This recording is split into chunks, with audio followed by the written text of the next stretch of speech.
दादा दादा पूर्ण नका जाऊ आता कॅमेऱ्याच्या पुढं.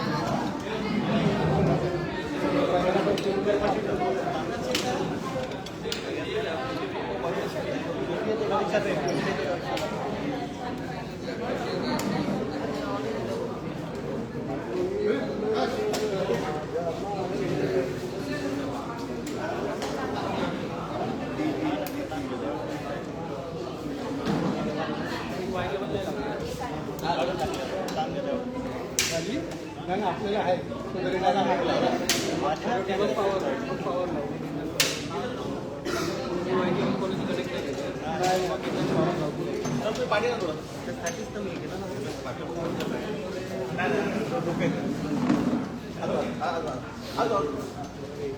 पंकज भाऊ लाईव्ह गेलोय आता मी. हां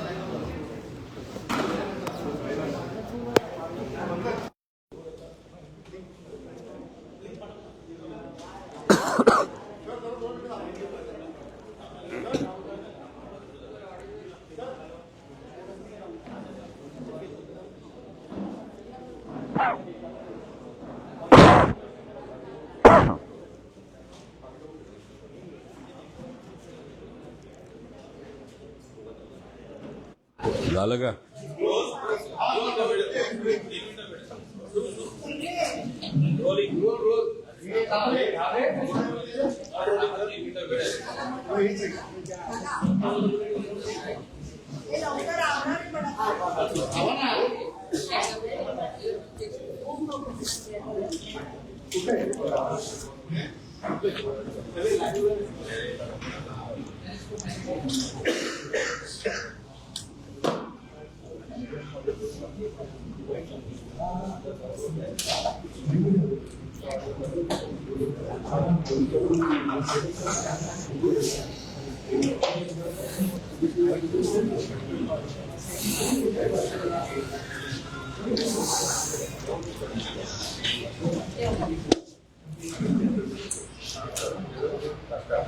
झालं का?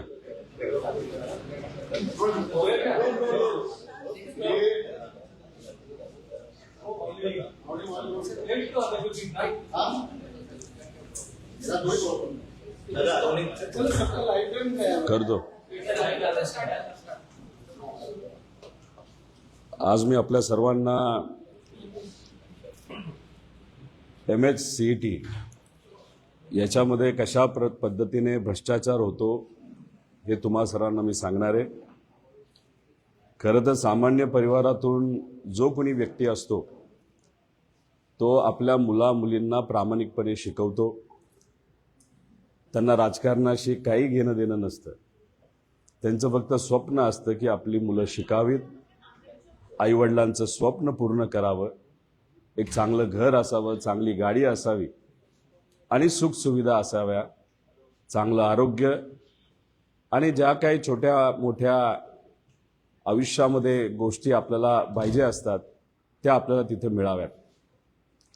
आणि हे स्वप्न मनामध्ये ठेवून आपल्या मुलांना ते शिकवतात. आपली ऐपत नसताना प्रामाणिकपणे आपल्या मुलांना शिकवायचं असल्यामुळे कुठला तरी शेतकरी आपली जमीन विकतो, एखादा मजूर ओळखीपाळखीच्या लोकांकडनं पैसे गोळा करतो, मध्यमवर्गीय तिथं एज्युकेशन लोन मुला-मुलींसाठी घेतो आणि मग याच्यात डॉक्टर बनायचं असेल तर नीटची परीक्षा दिली जाते, जर इंजिनियर बनायचं असेल तर JEEची परीक्षा दिली जाते आणि महाराष्ट्रामध्ये कृषी असेल नाही तर मग सायन्स नाही तर असा कुठला तरी कोर्स आपल्याला महाराष्ट्रामध्ये करायचा असेल तर आपण CET तिथं देत असतो. आता याच्यामध्ये मी गेल्या वेळेस जेव्हा आपल्याशी बोललो होतो, मुंबईमध्ये जी प्रेस झाली होती त्याच्यामध्ये MPSCचा FDAचा मुद्दा घेतला होता. मी त्याच्यावर जास्त काय बोलणार नाही, पण मी फक्त आपल्या सर्वांना डेव्हलपमेंट एवढीच सांगेल की बरेच लोक मला म्हणतात मी पुराव्यासकट बोलत नाही, मी उगाचच मोघम बोलत असतो. त्या सगळ्या बगलबच्चांना मला सांगायचं की रोहित पवार नाही तर आमचा पक्ष आदरणीय पवार साहेबांच्या मार्गदर्शनाखाली आमचे अध्यक्ष सुप्रियाताई हे सगळे जे येतात ते सगळ्यांनी आम्हाला सांगितलं पुराव्याशिवाय तुम्ही बोलू नका. आणि आम्हाला जे कळालेलं आहे, जे कुठले पुरावे आम्ही MPSCला दिले त्यांनी ते CIDला दिले, तर त्याच्यामध्ये जे काही जबाब घेण्यात आलेले आहे त्याच्यामध्ये सिद्ध कुठेतरी झालेलं आहे की MPSCचा पेपर हा 25 लाख रुपयाला फुटला. आणि जो क्लासवाला माणूस आहे तो आज महाराष्ट्रामध्ये नसून महाराष्ट्राच्या बाहेर दुसऱ्या राज्यामध्ये कुठेतरी लपून आहे. तिथं सुद्धा त्याला पकडण्यासाठी पोलीस गेले असं आम्हाला कळालंय. त्यामुळे तुमच्याशी आता बोलल्यानंतर आम्ही सर्वजण पदाधिकारी हे भायखळा पोलीस ठाणे जिथं CIDचं कार्यालय आहे आणि हा तपास तिथं चालू आहे तिथं आम्ही जाणार आहोत त्या बाबतीतला पाठपुरावा करण्यासाठी. त्याच्याचबरोबर हा जो दुसरा मुद्दा आहे मी पुण्यात घेतला होता, उत्पादन शुल्क, याच्यामध्ये सुद्धा तिथं मॅटली सांगितलेलं आहे, बरंच काय झालेलं आहे. त्याच्यात अधिकचे पुरावे आता आमच्या हातामध्ये लागलेले आहेत. आमच्या पदाधिकाऱ्यांना सांगून माझी थोडीशी तब्येत नीट नसल्यामुळे मला आज MPSCला जाता येणार नाही, पण CIDला सुद्धा हे मुद्दे आम्ही देऊ. याच्यामध्ये मार्किंग पॅटर्न लीक झालं होतं. ही अंतर्गत एक्झाम असते, तर हे सगळे पुरावे कसं घडलं, काय घडलं, कारण की MPSCवर सगळ्यांची विश्वासार्हता आहे, पण या दोन गोष्टींमध्ये दुर्दैवाने विश्वासार्हता उडत चाललेली, ती जाऊ नये अशी आमच्या सगळ्यांची भूमिका आहे. हे MPSCला आमचे पदाधिकारी घेऊन जाणार आहेत आणि CIDला आम्ही तिथं देऊ. आता महत्वाचा मुद्दा आहे, आता तलाठीचा मुद्दा आहेतच, त्याच्याबद्दल आता विखे पाटील साहेबांचा राजीनामा लवकरच आम्ही तिथं मागणार आहोत. कारण का 4 ऑगस्टला का 5 ऑगस्टला काहीतरी एक तिथं इन्व्हेस्टिगेशन रिपोर्ट येणार आहे, तो काय येतो हे आम्ही बघणार आहोत आणि त्यानंतर एकेकाला आम्ही तिथं बघणार आहोत. पुढे आता मी तुम्हाला सांगितलं तसं हे सगळे मुद्दे आम्ही मांडलेले आहेत. हा सगळा जो काळा बाजार झालाय हा भाजपच्या काळामध्ये झालेला आहे. पण महत्वाचं काय, वर्षाला 10 लाख विद्यार्थी ज्या परीक्षेला बसतात CET, त्याच्याबद्दल मी बोलणार आहे. पुढं आता याच्यात 10 लाख विद्यार्थी बसतात, 2 वेळा हा पेपर होतो, इंजिनिअरिंग, फार्मसी आणि ॲग्रिकल्चर महाराष्ट्रामध्ये हा त्या ठिकाणी घेतला जातो आणि रँक वाईज लिस्ट ही लावली जाते. पुढं आता हे प्रेझेंटेशन करण्यासाठी आमच्या पदाधिकाऱ्यांनी म्हणजे याच्यात सलील भाऊ आहेत, आमचे सुशील भाऊ, विद्यार्थींचे पदाधिकारी आहेत, नरेंद्र भाऊ काळे आहेत, या लोकांनी सुद्धा आणि आमच्या इतर पदाधिकाऱ्यांनी सुद्धा आमच्याकडे आणि काही शिक्षकांनी माहिती दिलेली आहे. आता याच्यामध्ये पहिली परीक्षा देणे बंधनकारक असतं, ती दिली असं कोणातरी वाटलं अजून मला चांगले मार्क मिळू शकतात, दुसरी परीक्षा त्यांना देता येते, ती बंधनकारक नसते. पुढं आता याच्यामध्ये हा रिपोर्ट जर तुम्ही बघितला तर 12वीचे PCMचे मार्क्स इथं मी तुम्हाला दिलेले आहेत आणि या बाजूला CET पर्सेंटाईल दिलेला आहे. आता ह्याच्यामध्ये मेरिट नंबर इथं दिलेला आहे. आता मेरिट नंबरमध्ये तुम्ही जर बघितलं तर पर्सेंटाईल जबरदस्त आहे, पण 12th PCMC मध्ये इथं मार्क्स जर बघितले कोणाला आता 2 उदाहरण घेतो की रँक 21 12वीला 50%, रँक 47 12ला 46% आणि 100 पर्सेंटाईल आलं. तुम्ही म्हणाला असं होऊ शकतं, लोक 12वीत लक्ष घालत नाहीत, डायरेक्ट CETचा अभ्यास करतात.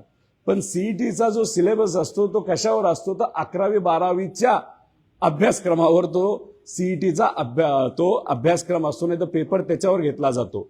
त्यामुळे जो मुलगा 11वी 12वीमध्ये हुशार नाही तर चांगला अभ्यास करतो त्याला CETला 100% चांगले मार्क मिळतात. हे पुढे जाऊन मी तुम्हाला सगळ्यांना सांगतो. पुढं आता हे समजा आता JEE सगळ्यात अवघड परीक्षा आहे, ही केंद्र सरकार घेत असते, खूप अवघड असते. आता आपण असं धरूया CET 100 पर्सेंटाईल, मेरिट नंबर 19 आहे आपल्या महाराष्ट्रामध्ये. आता त्याला JEE मध्ये किती मिळालेत 44, 38, 56, 51, 25. आपली महाराष्ट्राची लायकी एवढी खराब आहे का? CETची एवढी लायकी खराब आहे का? अरे कुठंतरी जर JEEला 80 इथं 100 असतील आपल्याला, तर जेई मध्ये 80 तरी असावे, 75 तरी असावे. पण त्या कॉम्पिटिटिव्ह एक्झाम मध्ये जेई मध्ये 44 पडतात, तर इथं 100% पडतं. हे काय गणित तिथं बसत नाही. पुढं आता हे 10वीचं दाखवलंय, 12वीचं दाखवलंय आणि सीईटी पर्सेंटाईल आणि 10वीचे मार्क्स इथं दाखवलेले आहेत. म्हणजे एखादा मुलगा खरंच हुशार असेल तर त्याला सीईटी मध्ये चांगले मार्क मिळतातच. पुढं हे मी तुम्हाला एक, आता मॅथ्स किती कुणी हुशार असेल, तो मॅथ्सची जर परीक्षा 10वी 11वी 12वीची देणार असेल, पेपर देत असताना तो मनापासूनच पेपर लिहित असेल, मॅथ्स चांगलं असेल, 11वीला चांगले मार्क मिळणार, 12वीला चांगले मार्क मिळणार आणि त्याला फायनली सीईटीला पण तेवढेच मार्क मिळणार. हे मी नाही म्हणत, हा याच्या आधीचे आकडे त्याच्यामध्ये तुम्हाला सांगू शकतात. त्यामुळे इथं जे आहे मॅथ्समध्ये त्याला इतके कमी मार्क्स मिळालेले आहेत 12वीला, पीसीएम मध्ये असे मार्क्स मिळालेत आणि सीईटी पर्सेंटाईल एवढं तिथं मिळालंय. आता ह्याचं खरं गुपित काय आहे हे पुढे मी जे आपल्या सर्वांना सांगणार आहे ते बघितल्यानंतर तुमचे डोळे हे कुठेतरी पांढरे होतील, अशी त्या ठिकाणी परिस्थिती आहे. पुढे घ्या. आता याच्यामध्ये पीसीएम मध्ये 80 पेक्षा अधिक गुण असलेले विद्यार्थी, आपण काय करू, अनेक वर्षांपासून आलेला इतिहासाचा थोडासा अभ्यास करू. 2020 मध्ये 100 विद्यार्थी जर मेरिट लिस्टमध्ये असतील, फर्स्ट टू 100 हे मेरिट लिस्ट होल्डर आहे, त्याच्यातले किती लोकांना 80 पेक्षा जास्त होते, तर 98% म्हणजे 98, 100 पैकी 98 लोक. 21 मध्ये 100 पैकी 100 लोकांना 11वीला आणि 12वीला त्यांना 80 पेक्षा जास्त टक्केवारी होती. मग 22ला ती 99% होती. म्हणजे 99% म्हणजे 100 पैकी 99 मुलांना 80 पेक्षा जास्त मार्क असायचे. गफलत कुठं झाली, ही 23 पासून सुरू झाली, जेव्हा 100 पैकी 88 लोकांना फक्त 80च्या पुढे मार्क्स होते. मग ते प्रमाण 24 मध्ये 63 वर आलं, 25 मध्ये 66 वर आलं, 26 मध्ये ते 43 वर आलं. मग आम्ही म्हणलं की अरे बाबा 23 मध्ये असं काय गडबड झाली, याच्या खोलात आपण जाऊ, कारण का हे आकडे पडत चाललेले आहेत. मग आम्ही याच्या खोलात गेलो. पुढे घ्या. आता हे 10वी मध्ये सुद्धा आम्ही ते बघितलं. 20 मध्ये 10वी मध्ये 80च्या पुढे असणारे 100 पैकी 100 होते, 100 पैकी 100. 22ला 98 होते, नंतर हा आकडा पडत गेला. पुढं म्हणजे याच्यावरनं कुठं ना कुठं तरी कळतं की 10वीचे मार्क्स, 11वीचे मार्क्स आणि 12वीचे मार्क्स हे महत्वाचे होते. आणि जो खरंच 11वी 12वी 10वी मध्ये हुशार होता तो सीईटी मध्ये सुद्धा चांगले मार्क घेत होता. पण 2023 नंतर काहीतरी गडबड झाली. आता याचा मी जास्त विषय घेणार नाही, हा तुम्हाला माहिती आहे. नगरसेवकाची 2 मुलं, यांना आत मार्क्स वेगळे असले तरी पर्सेंटाईल सेम मिळालं. दोघं एकाच परिवारातले, सेंटर एकच मिळालं. आणि सत्ताधारी नगरसेवकाची मुलांवर ठीक आहे, मी आक्षेप घेत नाही त्यांच्या शैक्षणिकच्या कॅपॅसिटीवर, पण मुद्दा काय की एकच सेंटर एकाच घरातल्या व्यक्तीला हे असं कसं होऊ शकतं. कारण का अनेक व्हिडिओ तुम्ही ऑडिओ बघितलेले आहेत ज्याच्या सेंटर बद्दल बोललं जातं, म्हणजे सेंटर मॅनेज केले जातात. पुढं आता हे जेव्हा मी मतदारसंघामध्ये गेलो, तिथे एक मुलगा मला भेटला, त्याचे पालक मला भेटले आणि त्यांनी मला सांगितलं प्रॉब्लेम काय की नॉर्मलायझेशन आणि पर्सेंटाईल याच्यामध्ये घोळ केला जातो, याच्यामध्ये फसवणूक केली जाते. एमपीएससी मध्ये नॉर्मलायझेशन असतं आणि सीईटी मध्ये पर्सेंटाईल असतं. या मुलाला 104 मार्क पडले. मग 104 मिळाले 200 पैकी, तर त्याला पर्सेंटाईल कुठं किती मिळाला पाहिजे होतं, 50, 55, 60च्या आसपास. म्हणजे किती मुलं बसली, मग किती लोकांना किती मार्क मिळाले, मग काय पर्सेंटेज होतं, असं काहीतरी एक गणित असतं, त्याच्यातून पर्सेंटाईल काढलं जातं. त्याला 200 पैकी 104 मार्क पडून सुद्धा त्याचं पर्सेंटाईल आलं 9. मग मुलगा आणि वडील गेले कुठं, सीईटीचा प्रमुख कार्यालयाला. त्यांनी म्हणलं की आम्हाला हा फॉर्म्युला द्या. तिथले अध्यक्ष आणि अधिकारी म्हणाले आम्ही देऊ शकत नाही. ते म्हणाले का देऊ शकत नाही, नाही नाही हे कॉन्फिडेन्शियल गोष्ट असते, आम्ही देऊ शकत नाही. आरटीआयच्या माध्यमातून द्या, तेही आम्ही देऊ शकत नाही. त्यालाही त्यांनी उत्तर दिलं नाही. आम्ही आज एक पत्र तिथे लिहिणार आहोत की याबद्दलची माहिती आम्हाला त्या ठिकाणी माहिती आहे. त्यामुळे इथं काय ना काहीतरी घोळ झालाय हे 100% खरं आहे. पुढं आता हा ऑडिओ तुम्ही ऐकलेला मी बोलणार नाही. याच्यामध्ये 15 लाख रुपये ऑफर केले जातात, सेंटर मॅनेज केलं जातं. पुढे घ्या.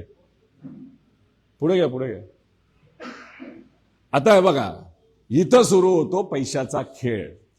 म्हणजे गरीब आई वडील इकडनं पैसे आण, तिकडनं पैसे आण, 3 लाख गोळा कर, 4 लाख गोळा कर, 2 लाख गोळा कर, मुलांना क्लासेसला लाव. आपलं छपराचं घर छपराचंच राहतं. आपण कधीही तिथं माडी बांधू शकत नाही का? मुलांचं शिक्षण करायचं असतं.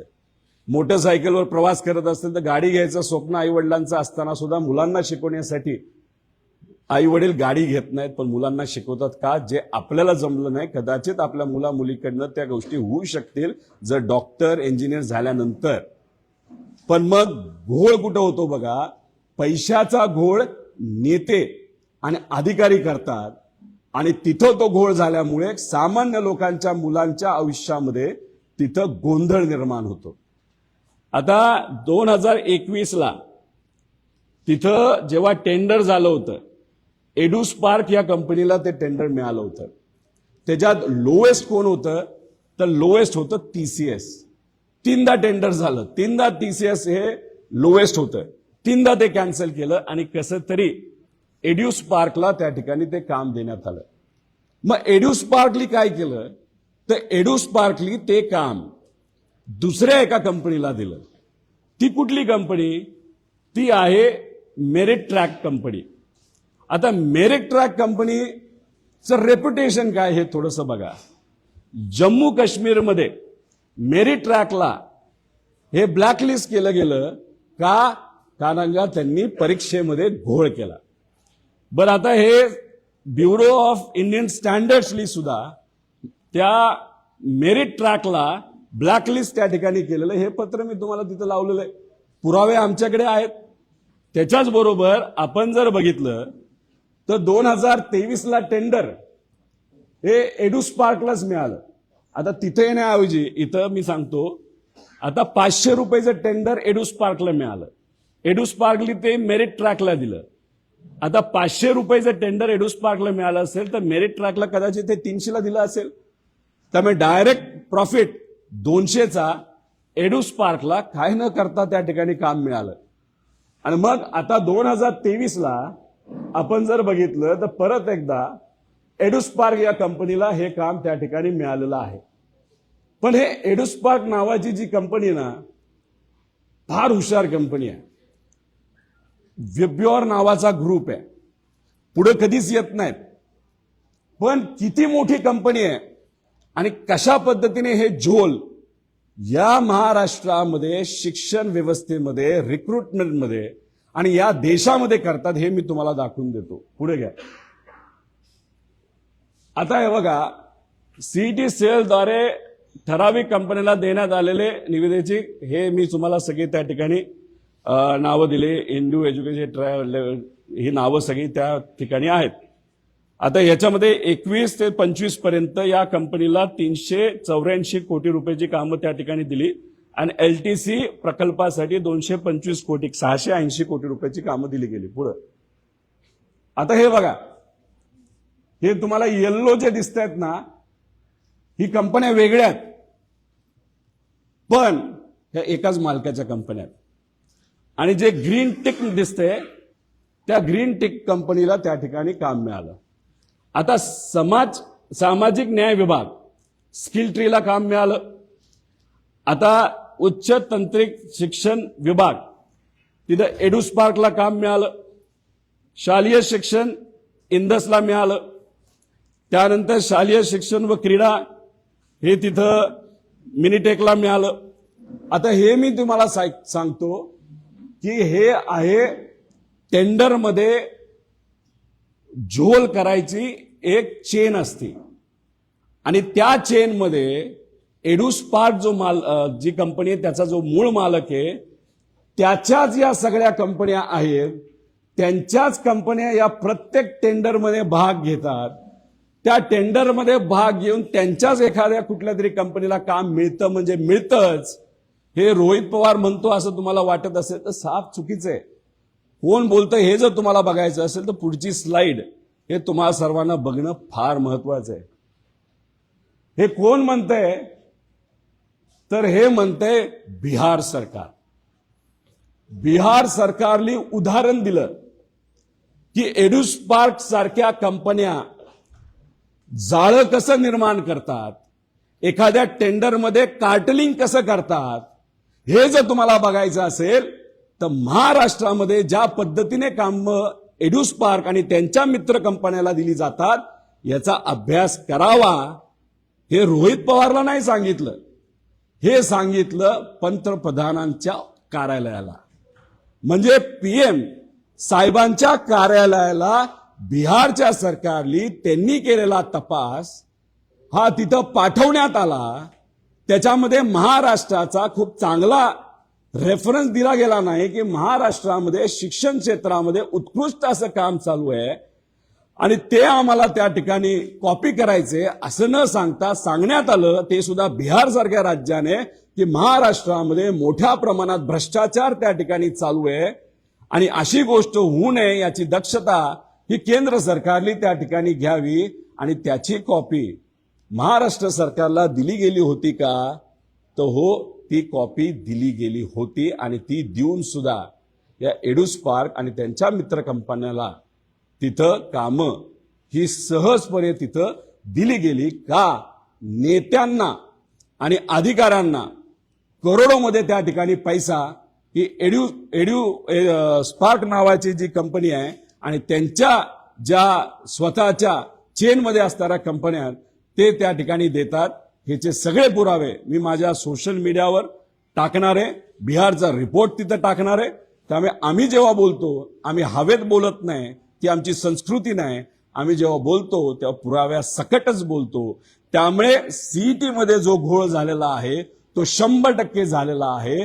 त्याच्यामध्ये जो घोळ झालेला आहे, एक तर टेंडर घेण्यामध्ये घोळ झालेला आहे आणि तिथं असणारा जो सगळा डेटा आहे त्या डेटाचा वापर करून मुलांच्या पालकांच्या नंबरवर फोन करून एक वेगळ्या कॉल सेंटरच्या माध्यमातून वेगळा धंदा सुद्धा त्या ठिकाणी सुरू केला गेला आहे असं आमचं ठाम मत आहे. पुढे त्यामुळे हे सगळे पुरावे हे आम्ही MSCETला त्या ठिकाणी देणार आहोत, मुख्यमंत्री साहेबांना देणार आहोत.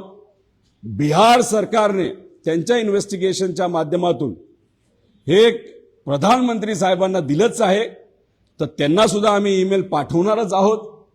कारण का त्यांची एक रील फार फेमस झाली होती की मैं किसी को भी नहीं छोडूंगा, बच्चों का मैं ख्याल रखता हूं. चांगली गोष्ट आहे, फक्त रील पुरतं ते होतं का? महाराष्ट्रामध्ये तुमचे जे सरकार आहे आणि तुमच्या या सरकारमध्ये अशा पद्धतीने जो भ्रष्टाचार केला जातो आणि तो भ्रष्टाचार केल्यामुळे लाखो विद्यार्थ्यांचं भविष्य जे आज अडचणीत आलेलं आहे त्या बाबतीत तुम्ही काय करणार आहात हा प्रमुख प्रश्न आहे. त्यामुळे रील पुरतं तुम्ही बोलता का खरंच कृतीतून त्या ठिकाणी तुम्ही बोलणार आहात हे आम्ही बघणार आहोत. आणि काँग्रेसच्या माध्यमातून हा मुद्दा आम्ही राहुल गांधीजींना सुद्धा त्या ठिकाणी देणार आहोत. ते सुद्धा पार्लमेंटमध्ये ते मुद्दे घेतील नाही घेतील हे मला सांगता येणार नाही, पण शेवटी प्रयत्न करणं ही आमच्या सगळ्यांची जबाबदारी आहे.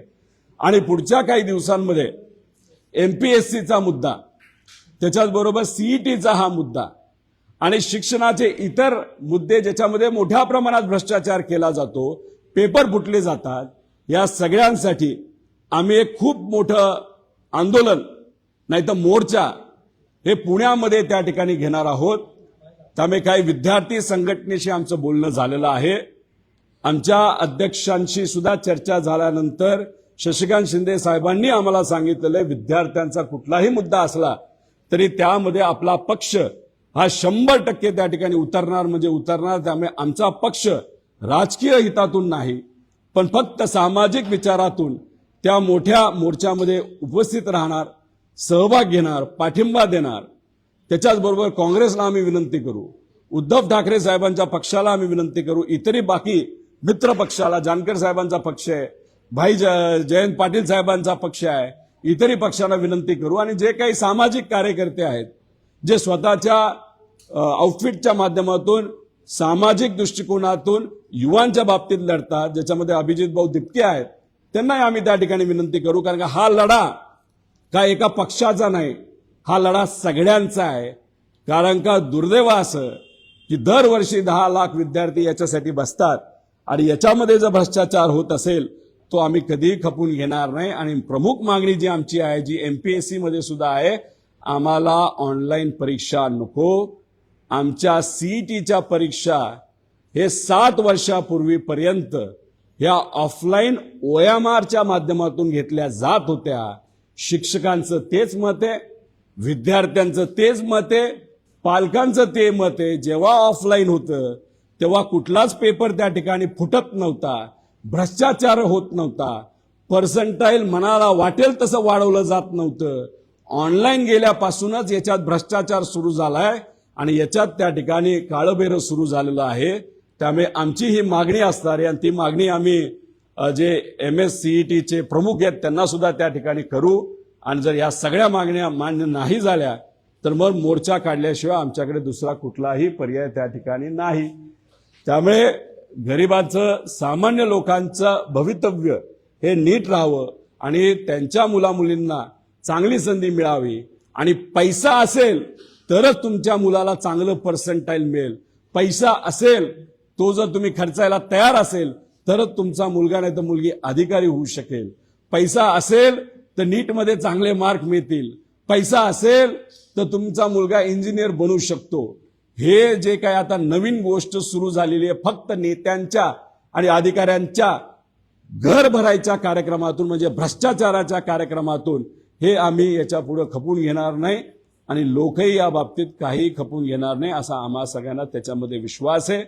खरं तर तब्येत डाऊन असताना सुद्धा आज हा मुद्दा मांडणं आणि भूमिका की पुढच्या काही दिवसात एक फार मोठा मोर्चा पुण्यामध्ये आम्ही सर्वजण मिळून विद्यार्थ्यांच्या हितासाठी आणि विद्यार्थ्यांच्या पालकांना सुद्धा आम्ही विनंती करतो की हे काही ठराविकच आकडे आम्ही तुम्हाला दिलेत असं समजू नका. हे पिवळे पिवळे केलेले जे काही नावं आहेत सगळे, हे संशय घेणारी मुलं आहेत. म्हणजे ह्यांना जे पिवळं केले म्हणजे ऑलमोस्ट याच्यामध्ये करीबन 45 ते 50% विद्यार्थ्यांमध्ये पर्सेंटाईल हे वाढून दिलेलं आहे. त्यामुळे तुमचा मुलगा, तुमची मुलगी घरी बसून क्लासेस करून, कष्ट करून, तुमच्या कष्टाचा पैसा हा त्या क्लासेसला देऊन त्यांना जेवढे मार्क्स मिळाले, श्रीमंताचं पोरग पैसे देऊन तुमच्या पोरापोरीपेक्षा चांगल्या कॉलेजमध्ये फक्त पैसा होता आणि खर्च केला आणि भ्रष्टाचारामध्ये सहभाग घेतला म्हणून चांगल्या कॉलेजमध्ये श्रीमंताची पोरं शिकतायत आणि गरिबाची, सामान्य मध्यमवर्गीयाची पोरं ही मात्र त्या ठिकाणी 2nd क्लास नाही तर 3rd क्लास कॉलेजमध्ये त्या ठिकाणी शिकत आहेत. हे मात्र दुर्दैवी आहे. आणि मुलं जे होतकुरू आहेत पण फक्त पैसा हा मात्र त्यांच्या पालकांकडे नाही, म्हणून तर त्यांच्यावर जो अन्याय होतो तो आम्ही याच्या पुढे होऊन देणार नाही. धन्यवाद.